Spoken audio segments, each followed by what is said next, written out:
Bismillahirrahmanirrahim. Assalamualaikum warahmatullahi wabarakatuh. Asyhadu an la ilaha illallah, asyhadu anna Muhammadar Rasulullah. Allahumma sholli ala sayyidina Muhammad wa ala ali ala sayyidina Muhammad. Kama sholaita ala sayyidina Ibrahim wa ala ali ala sayyidina Ibrahim. Bil alamina innaka Hamidum Majid. Sebelumnya kita panjatkan dahulu doa kepada Gusti Allah Agung untuk saudara-saudara kita yang telah memberikan sholawatnya kepada channel dakwah ini, sehingga channel ini dapat dengan setia eksis hadir dalam ruang-ruang diskusi kalian semuanya dimanapun kalian berada. Tentu dengan sebuah harapan insya Allah sholawat itu akan menjadi catatan langit amal soleh bagi mereka dan keluarganya kelak, dan insya Allah akan terbalaskan dengan balasan yang lebih baik lagi. Kemudian untuk seluruh viewer terkasihku dimanapun kalian berada, aku ucapkan terima kasih atas apresiasinya. Semoga selalu always dan tidak pernah never, tetaplah bertumbuh menjadi satu pribadi tangguh, yaitu anti skip dan anti download. Bagi yang berkenan, silahkan saja di-share linknya ya. Jadi linknya jangan diunduh, dipotong-potong nggak karuan lalu diunggah ulang. Jangan, aku tidak kasih izin yang seperti itu. Kemudian semuanya dari kalian aku nggak bisa sebutkan satu persatu. Terima kasih atas doa-doa baiknya untukku dan keluarga, dan semoga kebaikan doa itu juga tercurahkan bagi semuanya yang mendoakan. Sebagai sesama saudara kita saling mendoakan dalam kebaikan, dan insya Allah doa kita bagian dari sekian banyak doa yang dikabulkan oleh Gusti Allah Agung. Amin, amin ya Rabbal Alamin. Oke. Kita akan lanjutkan ya Mimpi dan Wahyu seri yang kedua ya. Seri yang kedua. Ya. Aku coba review sejenak ya. Khususnya di grup ya, di grup WA, aku sudah jelaskan bahwa bahasa ini punya keterbatasan. Punya keterbatasan. Dan aku ambil contoh kemarin itu kan kopi. Dia ada rasa manis, ada rasa pahit. Bagaimana aku menjelaskan manis dan pahit ini kepada mereka yang tidak experience itu mengalami, ya bagaimana? Ya tentu dengan bahasa yang penuh keterbatasan ini. Ya, apakah penjelasanku itu sudah seperti yang sesungguhnya tentang kopi? Ya, enggak juga lah. Karena bahasa ini punya bagaimana aku akan menjelaskan manis dan pahit itu? Coba. Maka salah satu jalan orang itu harus dia menjadi experience sendiri. Baru nanti tahu bagaimana rasanya. Ini loh. Kerangka berpikirnya pahami dulu. Kita akan berbicara rasa nanti. Aku juga ini nggak tahu apakah aku menggunakan diksi raksa itu sudah tepat atau belum. Tapi setidaknya pilihan-pilihan diksiku ya yang paling tepat ya rasa ini. Karena dia tidak apa ya, tidak hadir dalam dunia nyata, dia di dunia maya. Maka yaitu rasa itu. Ya. Oke, aku ulangi lagi. Bahasa itu punya keterbatasan. Lah kalau aku mau menjelaskan kopi ini manisnya seberapa, pahitnya seberapa, sedangkan kamu nggak experience, kan ya aku bisa sih jelaskan. Ya, tapi kalau kamu masih mau mengubur terus, mau tahu dengan sendirinya, ya kamu jadi yang experience. Artinya apa? Ya sudah, kopi itu kamu minum.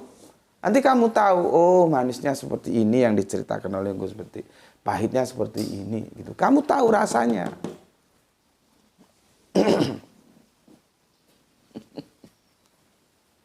Sudah.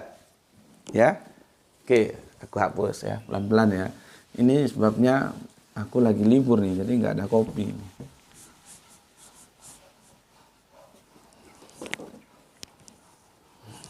Ya, ini aku jadi libur.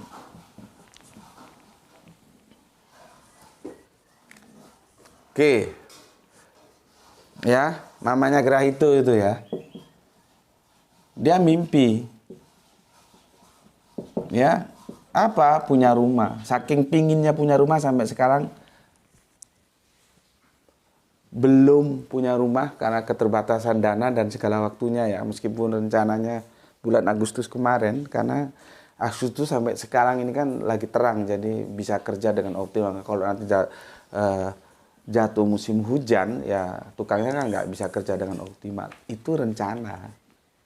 Tapi tidak seperti yang direncanakan ternyata. Ya terus terang saja ada keterbatasan dana, jadi mungkin kami harus belajar bersabar lagi gitu ya. Ya. Jelas ya.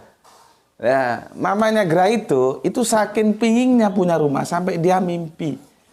Nah, dia merasa punya rumah di mana? Ya di alam mimpi ini. Kan kita kembali ke rasa.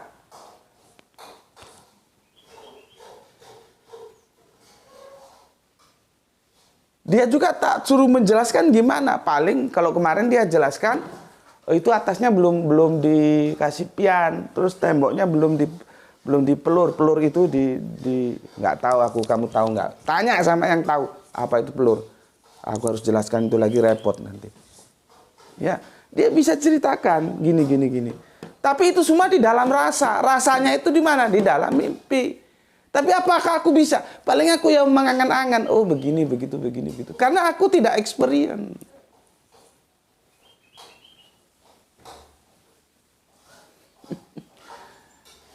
Mamanya Garel itu merasa punya rumah. Di mana? Di dalam mimpi. Rasanya seperti apa punya rumah? Ya dia sendiri yang tahu. Karena dia yang experience.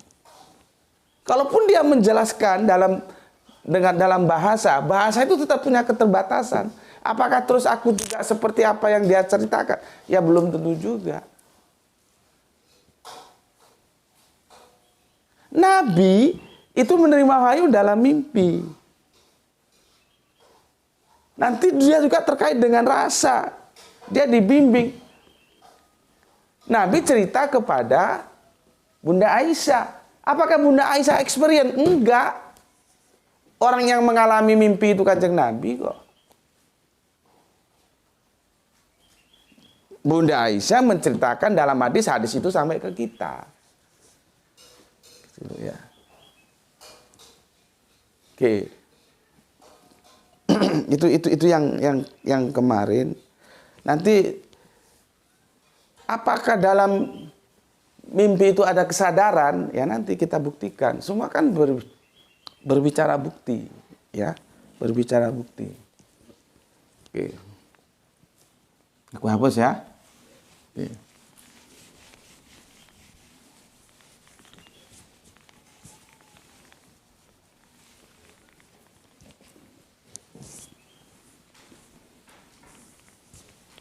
Kalau kami di Jawa Timur itu ada apa ya? Namanya sawung galing, itu sebetulnya ludruk gitu, tapi lawak Jawa itu namanya Kartolo. Ya.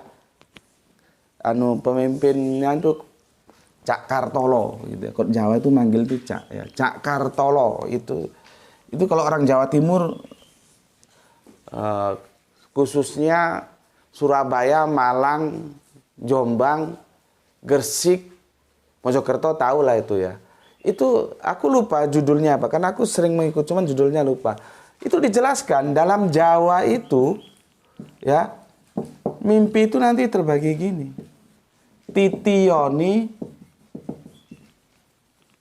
Gondoyoni, terus ada lagi dengan istilah puspo tajam. Jadi mimpi itu juga banyak. Minimal dalam itu kan lawakan Jawa ya. Artinya ini juga mereka nggak ngawur. Ini diambil dari budaya Jawa bahwa mimpi itu ada titiyoni, gondoyoni, puspo tajam. Jadi mimpi itu jangan samakan mimpi kita dengan mimpinya Nabi. Itu loh. Seperti Usna, itu mimpi dari apa yang dia pikirkan, dia renungkan dari keseharian hidupnya, terbawa dalam tidur jadi mimpi. Tapi apakah mimpi harus begitu? Enggak, kadang-kadang kita enggak berpikir apa-apa, mimpi. Ya, Nabi punya mimpi.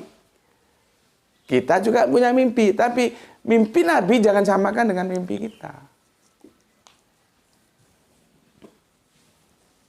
Gitu. Ya, mimpi itu juga banyak macamnya. Kalau paling tidak kalau kita lihat di Ludrukan itu ya di Kartolo itu antara dialog lawakan Kartolo sama siapa itu ya? Yang hitam itu siapa? Bukan Basman. Kartolo dengan lupa aku teman lawakannya. Kartolo, Basman. Aduh, error. Kalau error gini aku. Sapari. Nah, gini lah kalau error. Ya. Gue serang. Bukan gue gak ngerti. Ngerti tapi error dia. Untuk menjelaskan. Tapi otaknya ngerti. Gitu loh. Sapari. Gitu. Itu dialog antara Sapari dan Kartolo. Jadi ada Titiyoni, Gondoyoni, Puspatajam tentang mimpi. Artinya mimpi itu juga terbagi nanti. Oke.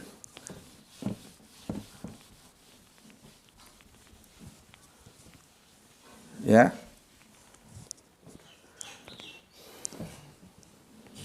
Oke.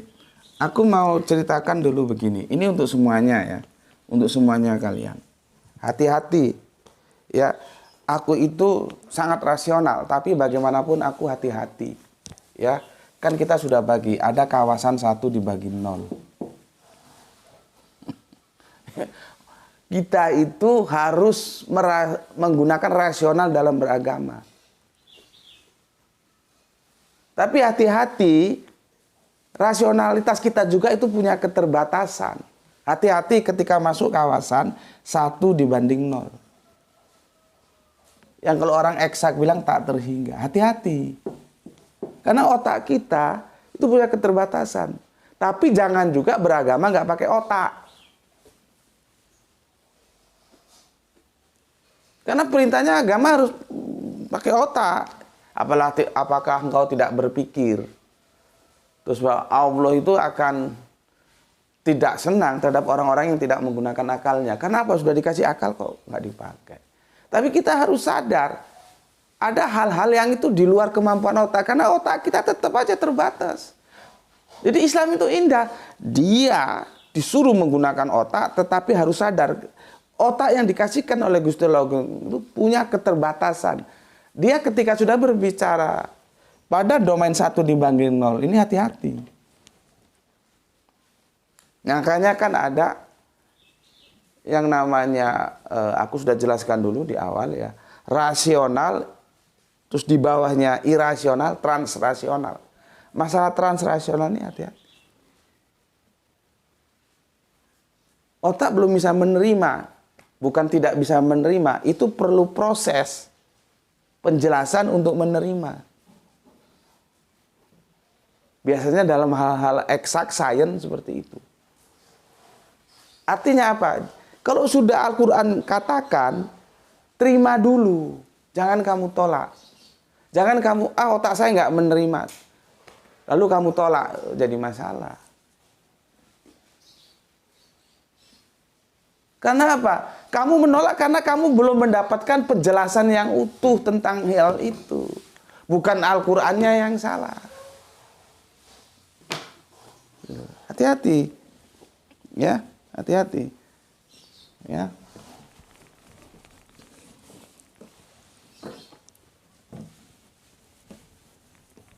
Oke, aku kasih ilustrasi dulu ya. Karena apa? Karena setiap orang itu punya keterbatasan. Aku juga dalam mengurai kajian-kajian baik itu kristologi maupun Islam, tetap aja aku manusia yang punya keterbatasan. Boleh jadi ya, dan sangat dimungkinkan penjelasanku itu meskipun aku berusaha merangkai, makanya yang lama itu kan kita merangkai, membuat peta jalan, kerangka berpikirnya ini gimana supaya orang itu kalau nonton videoku bisa gampang paham gitu. Itu yang agak sulit. Misalkan pertama kita punya materi, oh kita bahas apa tentang konsep teos. Terus aku harus mencari bagaimana membuat peta jalan sehingga kerangka berpikirku itu tentang teos itu gampang kamu terima. Tetapi apakah dengan begitu semua bisa menerima? Ya belum tentu juga. Karena kemampuan kalian juga kan beda-beda. Ada yang sudah aku jelaskan, oh paham. Ada yang aku jelaskan belum paham. Perlu proses gitu loh. Cuman aku tetap berusaha untuk menampilkan penjelasan-penjelasan yang itu mudah dipahami. Gitu loh. Lah aku sih hanya mengingatkan, ya, aku representasikan, aku proyeksikan ke Al-Qur'an. Kalau Al-Qur'an sudah mengatakan, itu kamu terima, jangan kamu tolak. Masalah otakmu belum nyampe, itu perlu proses. Kalau sekarang mungkin lewat aku belum. Seperti aku bilang tadi, meskipun aku sudah berusaha untuk menyampaikan sejelas mungkin, kan kemampuan otak kalian juga kan beda-beda. Ada yang sudah paham, ada yang belum paham. Aku maklumi itu. Tetapi yang aku pesan, jangan kamu tolak. Kalau Al-Quran mengatakan itu mimpi, terus kamu tolak, berarti kamu menolak Al-Quran. Kalau dalam hadis itu mimpi, kamu tolak, ya kamu berarti menolak hadis.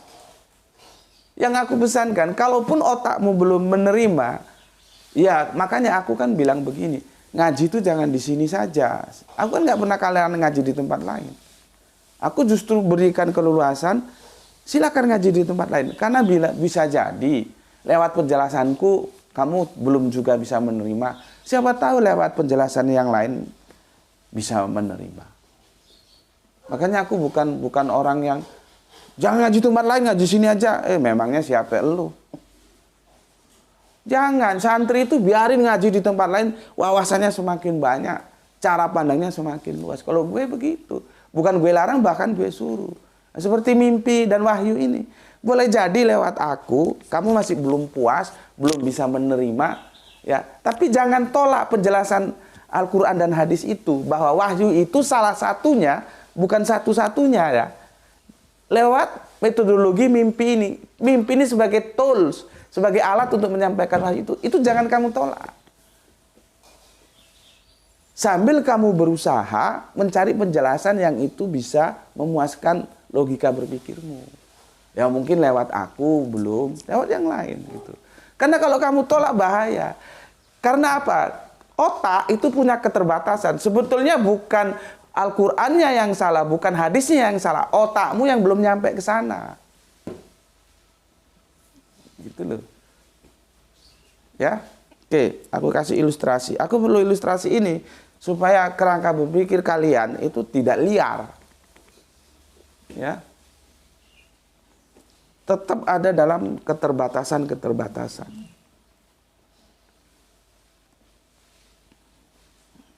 Ya. Kita santai aja ya, sampainya di jam berapa ya santai aja lah ya. Orang juga nggak dikejar tayang. Kita kan bukan production house ya. Bikin sinetron, kejar tayang, harus selesai. Enggak, kita santai saja. Ya. Oke.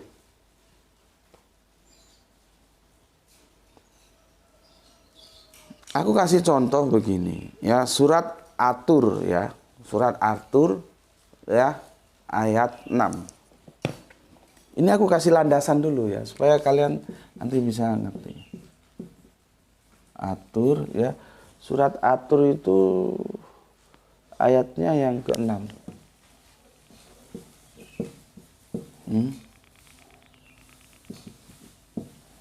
6 ya.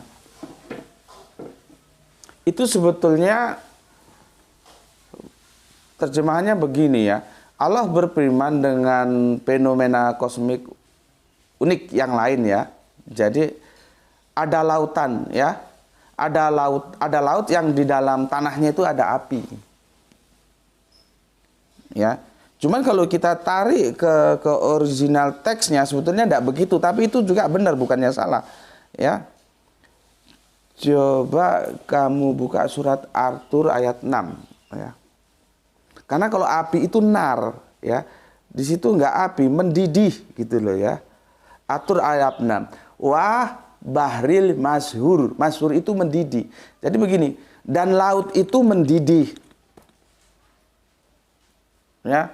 Laut itu mendidih. Sebetulnya begitu terjemahannya tekstualnya. Cuman oleh Depak diterjemahkan dan laut yang dalam tanahnya ada api. Kalau api itu biasanya nar. Yang kemudian kita makan ya, nar itu kalau dia isim zat berarti dia api. Tapi kalau isi makna berarti dia neraka. Sama dengan jannah. Kalau dia isim zat berarti dia kebun. Kalau dia isim makna berarti jannah itu surga gitu. Ya, isim itu kan terbagi dua, ada isim zat, isim makna. Salah mengartikannya salah. Ketika isim zat di makna isim makna salah, seperti terjemahan Depak surat An-Najm itu tentang surga itu seolah-olah Nabi sudah ke surga, bukan. Jannah itu kebun, dalam sebuah kebun begitu. Ya. Nah, biasanya kalau api itu nar, di sini bukan api, tekstualnya masjur. Masjur itu mendidih. Maka oleh si penerjemah, dan sebetulnya begini, dan laut yang mendidih. Seharusnya begitu. Cuman di sini langsung dan laut yang dalam tanahnya ada api. Iya, mendidih itu kan karena api. Tapi bisa nggak mendidih itu tanpa api? Nah, supaya nggak terjadi perdebatan ke sana, ya kita lihat aja hadisnya Kanjeng Nabi, gitu. Ya, sebentar. Hadisnya Kanjeng Nabi ini dari Abu Daud. Jadi aku fair, kalau memang Depak menurutku benar ya benar, kalau menurutku salah ya salah, dan aku harus membenarkannya gimana gitu loh. Kalau ini aku masih bisa terima ya. Dan laut yang di dalam tanahnya ada api gitu ya. Seharusnya sih laut dan laut yang mendidih. Ya iyalah mendidih karena api, meskipun mungkin nanti dibantah apakah mendidih, apakah panas itu gesekan juga kan apinya nggak nampak. Juga kan panas. Dan mendidih itu karena panas, itu sains lah ya, eksak nanti ya. Cuman maybe yang menerjemahkan itu juga mempertimbangkan hadis Kanjeng Nabi begini. Tidak ada yang mengarungi lautan kecuali orang yang berhaji, berumroh. Atau orang yang berperang di jalan Allah. Ya. Terus sesungguhnya di bawah lautan terdapat api. Dan di bawah api terdapat lautan. Coba, berarti berapa? Di dalam lautan itu ada api, ya. Terus di bawah api ada lautan lagi. Berarti ada lautan di bawah lautan ya. Nah, kita sains belum sampai ke sana. Nah, mungkin lewat itu maka langsung saja oleh penerjemah diterjemahkan ya. Dan laut yang di dalam tanahnya ada api, begitu. Cuman kalau mau original teksnya secara tekstual dan laut yang mendidih. Gitu, ya. Paham ya? Ini harus paham dulu ya. Ya. Oke. Sekarang begini. Bagaimana ya? Bagaimana penerimaan orang Arab dahulu menerima ayat ini? Teknologi belum seperti sekarang, sains belum berkembang, abad ke-6. Dunia industri belum ada. Ya. Bagaimana? Loh, di dalam laut mendidih atau di dalam lautan ada api. Orang laut airnya segitu banyak mendidih.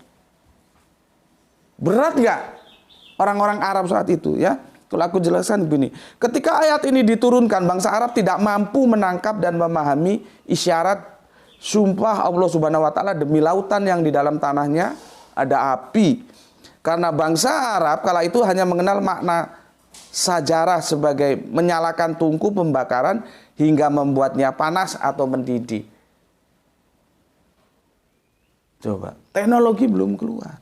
Ini pun pernah menjadi permasalahan gue. Gue kan pernah cerita, akhirnya dapat jawaban ketika gue ke Sumatera lewat Pantura, ya, mulai kalau dari sini masuk Surabaya belok ke kanan ke Gresik, nanti Gresik terus Lamongan, Tuban dan segala macamnya sampai Pati, Kudus dan segala macam sampai Demak. Ya, kemarin kan disampaikan Rini Satriani lewat Demak ya, terus nanti bisa tembus Semarang. Biasanya sampai Semarang itu jam 12-an malam lah atau jam 1-an antara jam itulah ya. Itu di lepas pantai itu ada pengobaran minyak lepas pantai. Itu api tersembur. Terjawab sudah. Oh, ternyata Al-Qur'an benar ya. Di dalam lautan itu ada api. Nah, terus kalian bayangkan bagaimana orang-orang Arab dahulu itu yang sainsnya itu belum sampai ke sana menjelaskan kepada mereka. Terus mau dibantah ini Al-Quran. Artinya gini loh. Semua yang diinformasikan dalam Al-Quran itu benar. Tapi keterbatasan otak kita seperti tadi itu harus diakui. Nah, ketika ada yang otak kita belum menerima, tunggu dulu, jangan ditolak, gitu loh. Bayangkan kalau dulu orang-orang Arab itu sahabat Nabi menolak ini, karena mereka tidak hidup di zaman teknologi berkembang seperti sekarang. Kalau sekarang ini sudah enak, lu nggak percaya, tuh lihat itu pengobaran lepas pantai, ada api dari dalam laut, terjawab sudah. Nah kalau dulu Anda bayangkan, jadi begini ya, sebetulnya ada. Gue cari ayatnya itu belum ketemu. Nanti kalau kamu cari ketemu. Untuk sesuatu yang belum kamu temukan, tunggu jawabannya, tunggu. Jangan buru-buru kamu nolak Al-Quran. Tunggu jawabannya. Ya, itu ada tapi aku belum sudah aku kasih garis apa namanya? Garis merah, tapi aku cari nggak ketemu. Maka aku pilihkan ini aja, surat Yunus. Ini hampir satu nafas ini ya. Begini, surat Yunus ayat ke-39 ya. Quran surat Yunus ya, surat Yunus yang ke-10 ya. Surat 10, oh ya benar. 10 yang 39 ya. Begini. Ini kan tentang penolakan, kalau kita baca lengkap ini kan orang yang mau menolak Al-Qur'an ya. Dijelaskan begini. Bahkan mereka mendustakan apa yang mereka belum mengetahuinya dengan sempurna dan belum mereka peroleh penjelasannya. Mereka menolak, dikirain Al-Quran itu salah, padahal mereka yang mendustakan itu ya belum mengetahui dengan sempurna dan belum mereka peroleh penjelasannya. Jadi gue kaitkan dengan mimpi ini. Sejak awal, sayang kalian kan nggak mengikuti diskusi gue di grup WA. Sejak awal sudah aku bilang, aku punya keterbatasan untuk menjelaskannya. Karena nanti dalam mimpi itu ada yang aku bilang tadi, rasa. Bagaimana kita mau menjelaskan rasa?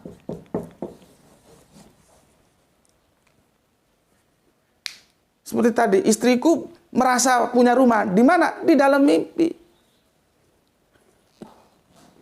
Kalau nggak experience gimana? Begitu juga. Yang mengalami rasa ya Kanjeng Nabi sendiri gitu loh. Dan Al-Quran mengatakan mimpi itu ada, terus mau ditolak karena otaknya nggak sanggup. Jangan. Makanya kan aku bilang, gue punya keterbatasan untuk menjelaskan rasa. Silakan lu cari, mungkin ustadz-ustadz lain lebih canggih dari gue, lebih bisa lu terima lah, karena kan di sini juga nggak semua tidak sanggup menerima penjelasanku kan, ada yang sanggup, ada yang tidak, itu sesuatu yang natural lah ya. Tapi kan ada yang bisa paham juga dengan penjelasanku. Nah, aku yang belum paham ini, meskipun aku sudah berusaha sesederhana mungkin menjelaskannya, kalau kamu belum jelas juga, pesanku jangan kamu tolak, kamu cari penjelasan di tempat lain, channel-channel lain gitu loh. Kan aku juga dari dulu nggak ngelarang, bahkan memerintahkan kalian coba ngaji jangan di sini saja. Nanti wawasanmu bertambah gitu. Yang aku wanti-wanti karena logika itu juga harus dibatasi. Terus menuntut, terus kamu tolak bahwa wahyu itu juga disampaikan dengan salah satu caranya mimpi. Gitu loh. Ya mungkin seperti tadi, keterbatasanku. Tapi kan tidak semua ternyata di komentar itu yang ada bisa menerima, ada yang bisa menolak. Kalau yang bisa ada yang sudah bisa menerima, ada yang masih menolak. Nah, kalau menolak, aku pakai tentang atur ini, sama aja kamu menolak Al-Quran. Padahal sebetulnya yang bermasalah, kamu belum mendapatkan penjelasan. Meskipun aku sudah menjelaskan sejelas-jelasnya, ya mungkin karena otak-otak kalian juga beda-beda. Ada yang sudah paham, ada yang belum paham. Nah, kalau belum paham, nggak apa-apa. Kamu cari penjelasan di tempat lain, tapi jangan kamu tolak. Tentang mimpi ini salah satu alat, metode, cara Allah menyampaikan wahyu. Apakah wahyu disampaikan dengan mimpi doang? Enggak juga. Di Gua Hiro itu enggak mimpi. Nanti kita diskusikan dalam mimpi itu ada kesadaran enggak? Ya. Masih ada waktu?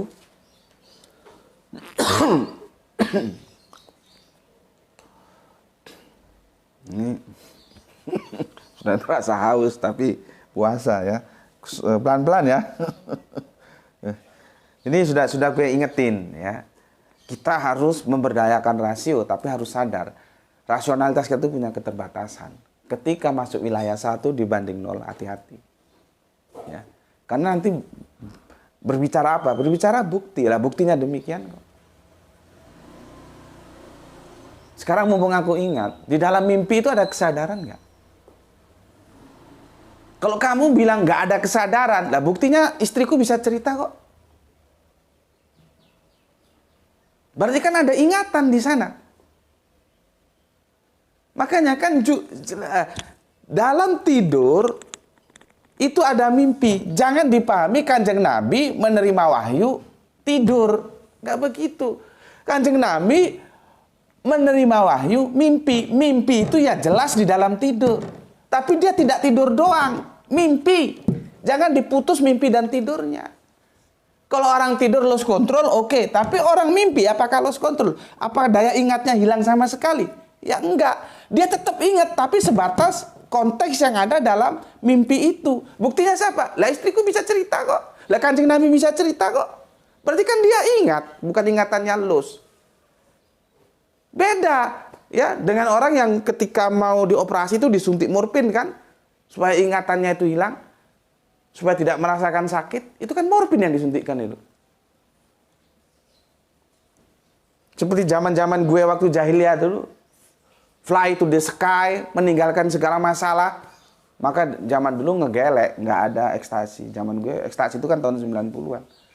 Ya memang sih lupa segalanya. Tapi kan repot, dia punya masalah A. Tapi ketika dia bergelek ria itu semua lupa. A, B, C, D, E, F, G lupa semua. Bukan hanya A saja yang dia lupa. Dan itu pun punya tempo. Ya 1, 2, 3 jam nanti ingat lagi. Susah lagi. Jadi sebetulnya orang ngegelek itu pelarian, bukan penyelesaian masalah. Masalah itu harus diselesaikan, bukan lari dari masalah. Nah, orang disuntik morfin, cepret, itu dia suruh cerita. Nggak bisa. Karena ingatannya hilang sama sekali. Tapi orang mimpi, ingatannya nggak hilang. Buktinya apa? Lah dia bisa cerita kok. Makanya antara mimpi, ini harus dikaitkan dengan tidur. Gitu loh. Jangan tidur doang. Nabi itu menerima wahyu dalam keadaan mimpi. Dan mimpi itu tidur. Karena mimpi yang kita bahas, mimpi harafiah, bukan mimpi metafora yang sudah gue jelasin di seri pertama kemarin. Di mana Bung Karno dan Sekar Marijan Kartosuryo sama-sama bermimpi tentang Indonesia yang indah. Nah, itu mimpi metafora. Ini mimpi yang sebenarnya mimpi. Nanti kalau lu mau bantah, lu bahaya loh. Karena otak lu nggak nyanggup, lu tolak. Kalau otak lu nggak nyanggup, lu cari yang bisa menjalankan sama otak lu, gitu loh. Sama dengan Arthur ini. Bayangkan kalau dulu orang-orang Arab, orang airnya segitu banyak kok bisa mendidih, dari mana apinya? Kacau kan? Makanya kalau sudah Al-Quran yang mengatakan terima, baru nanti berproses kamu mencari tahu untuk mendapatkan jawabannya. Nah, kita itu dalam rangka mencari jawaban-jawaban ini. Jadi ada ketundukan rasio terhadap wahyu. Kan gue sudah bilang, literasi tertinggi itu wahyu, kitab suci. Makanya gue tolak ada pendeta bilang tentang salib itu. Dan itu diskusinya belum di sini, masih di grup WA kan. Dia bilang, sudah tinggalkan kitab suci, kita bicara sejarah. Loh, ini mau beragama atau mau berfilsafat atau mau bersejarah kok? Karena kan terjadi pertentangan bahwa Al-Quran mengatakan Yesus tidak disalib. Kristen mengatakan disalib. Si pendeta, dia nggak mau disebut pendeta karena dia dari Kristen Ortodoks Syria, perspektifnya Barat, bukan Barat tapi Arab. Ya, dia bilang sudah kita tinggalkan kitab suci, kita pegang sejarah. Dia pakai siapa itu ya? Yosefus. Gue tanya, memangnya Yosefus hadir pada waktu penyalipan? Terus dia tulis. Saya tanya, Yosefus dapat sumber sejarah dari mana?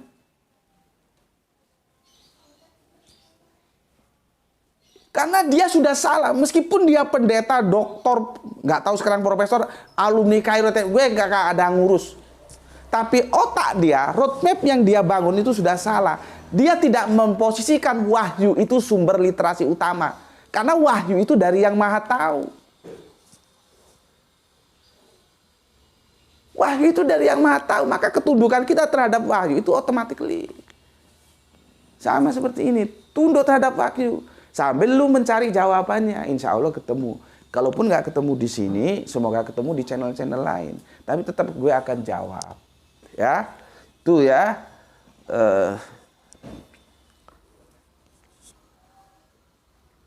Itu nanti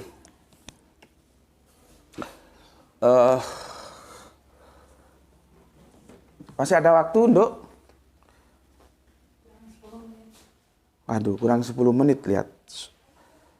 Coba tak kebut ya, tak baca komen kalian ya supaya aku nggak punya hutang. Ya. Sebentar. Takutnya bertumbuk-tumbuk hutangnya jadi nggak kebaca. Nah, oke.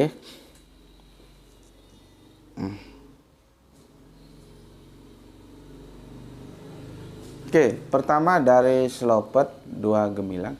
Salam Isra Gus, logikaku berpikir kalau Nabi Muhammad mendapatkan wahyu melalui mimpi, artinya tugas malaikat Jibril sudah selesai ketika mengajarkan kanjeng Nabi di Gua Hiro. Peran yang sudah tamat sebagai penyampai wahyu dari Allah untuk Nabi Muhammad. Setelah itu di kehidupan Nabi Muhammad selanjutnya tidak pernah didatangin Jibril lagi. Nabi mendapatkan wahyu melalui mimpi saja. Enggak mas. Wahyu itu salah satu, bukan satu-satunya. Tidak semua, mimpi itu salah satu, tidak satu-satunya. Iqra itu bukan mimpi. Bukan dalam mimpi. Ya. Al-alaq itu dalam terjaga, bukan dalam mimpi. Jadi mimpi itu salah satu metode. Artinya ada metode-metode lain. Ada yang lewat inspirasi juga ada. Ya, oke.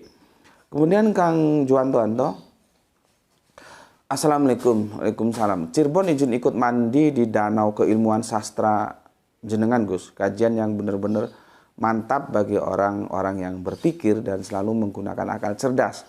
Sehat selalu Gus. Salam Isra. Oke. Salam Isra juga untuk saudaraku yang ada di Cirebon ya, Kang Mas Juwanto Anto dan semua yang ada di sana. Salam Isra. Kemudian aku baca yang luar-luar saja ya, yang di dalam aku enggak sempat ya. Jihan Hanuna ya. Assalamualaikum, hadir nyimak Tuan Guru. Sehat-sehat selalu, amin. Oke, terima kasih atas doanya. Waalaikumsalam. Dan ini sebetulnya power lama, cuman dia apa ya? Sering hengkang gitu ya. Sering hengkang datang lagi, nanti hengkang lagi gitu. Ya sudahlah, terserah saja. Padahal kajianku nggak bisa ditonton kalau tidak runut dia ya. Oke, Jihan Hanunah ya. Terima kasih. Kemudian Kang Wahyu Junaidi, Assalamualaikum Gus. Waalaikumsalam. Kalau dengar kata mimpi jadi ingat zaman jahiliyah dulu. Teman kuliah Ayas dulu selalu bawa kitab tafsir mimpi Gus. Zaman SD SB ya, zaman Togel Salam Isra. Itu tahun-tahun berapa? Tahun-tahun 80-an. Akhir mau menuju ke 90. Pada waktu itu gengnya Pak Sudomo, semoga Allah mengampuni dosa-dosanya. Karena apapun namanya itu katanya Dul Sumbang loh ya, dan itu benar. Apapun namanya kalau ada pasang dan kalah itu pasti judi. Jadi SD SB itu mau pakai bahasa apa saja, intinya tetap aja judi dan itu haram. Dan itu ada di pemerintahan Pak Harto ya. Ya Pak Harto manusia biasa, ada baiknya, ada salahnya ya, semoga diampuni dosanya. Judi satu negara berjudi ya. Itu ada kitab 1000 mimpi ya. Kadang-kadang sama teman-teman diguyonin. Kitab ini walaupun terjadi banyak perbedaan di antara pembacanya, tapi tidak menimbulkan pertengkaran, justru perdamaian. Kitabnya kecil, kitab saku, kitab 1000 mimpi. Kadang-kadang teman-teman guyonan begitu ya. Kitab yang di dalamnya ditafsirkan secara berbeda-beda, tapi tetap menimbulkan kerukunan di antara penafsirnya. Oke, terima kasih Kang Wahyudi. Kemudian Gispati, alhamdulillah Palu hadir Tuan Guru, salam Isra buat semuanya. Oke, salam Isra juga untukmu, untuk semua saudaraku yang ada di Palu.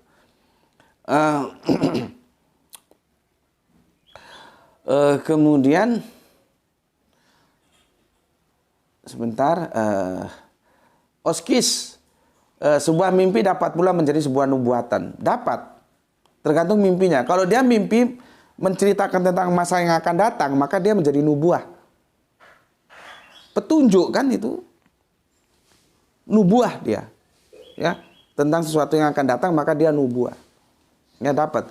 Seperti Daniel juga. Oke. Di kitab Kejadian juga kan sudah gue bilang kemarin, peristiwa nanti yang akan kita bahas insya Allah seri ketiga. Bagaimana Kanjeng Nabi Yusuf itu bermimpi. Itu jadi jangan lu kira Kanjeng Nabi Yusuf itu benar-benar lihat semua itu yang di langit itu tunduk sama dia gitu. Itu terjebak pemahaman harafiah.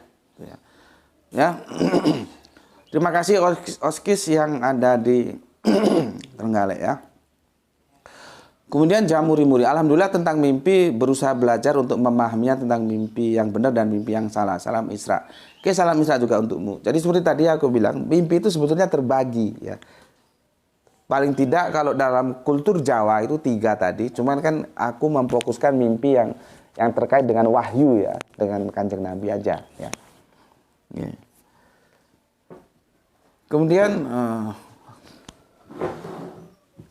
Kang Rasmin Asmat, Bismillah Makassar, hadir Tuan Guru, salam Isra. Sebenarnya apa yang dialami Rasulullah adalah sesuatu yang di luar keterbatasan kita, sebab beliau tidak seperti kita manusia umumnya yang kadang masih tercampur oleh perbuatan iblis. Dan kita tahu beliau tentang pengawalan dan pengawasan malaikat yang selalu bersama beliau. Mimpi beliau janganlah kita pandang sebagaimana mimpi kita. Ya benar, seperti yang aku jelaskan tadi ya. Dan kita dibatasi dengan sesuatu yang di luar wewenang kita, dan itu bukan mau diselidiki karena memang itu hak prerogatif Sang Pencipta. Tapi gini Kang Rasmin Asmat, tidak apa-apa kita coba mencari jawaban-jawaban rasionalitasnya seperti apa. Tapi seperti yang aku bilang tadi, terima dulu. Kalaupun otak kita belum sampai ke sana, karena otak itu punya keterbatasan. Gitu. Ya, oke, terima kasih untuk Kang Rasmin Asmat yang ada di Makassar. Kemudian Irfan Al-Akbar masih berasik kusyuk dalam menyimak rahasia tabir mimpi dari Kerinci Jambi. Kitab 1000 mimpi. ditaku-taku nggih Gus, sehat sedaya nggih matur nuwun ditaku-taku ya. Salam Isra untukmu, nggak tahu ada di mana ini ya. Kemudian Bapak kita Abdul Muluk, Assalamualaikum Waalaikumsalam. Dari sedang nyimak Gus, maaf agak terlambat setelah zuhur baru buka kajian ini karena aktivitas agak sibuk. Salam Isra untuk semua. Terima kasih ya. Waduh harus nyebut ini. Rio Aka Jakarta Selatan hadir Gus. Rahani Junaidia, Assalamualaikum Ustadz, hadir walau telat dikit terima kasih. Sahran Gifari, terima kasih menyimak pagi dengan mentari yang cerah Jidan Gembing, Assalamualaikum Palembang, hadir Tuan Guru menyimak kajian. Salam Isra terima kasih. Ditaku-taku ya, Assalamualaikum Waalaikumsalam ya, warahmatullahi wabarakatuh. Ustadz nyimak monggo silahkan. Dian Yuda, Assalamualaikum Waalaikumsalam, izin lagi Gus, monggo. Kemudian Pak Ikhwan, salam Isra salam Isra juga untuk Pak Iwan yang ada di Tangerang. Nah, ini dari saudara kita yang sedang mencari jawaban ya.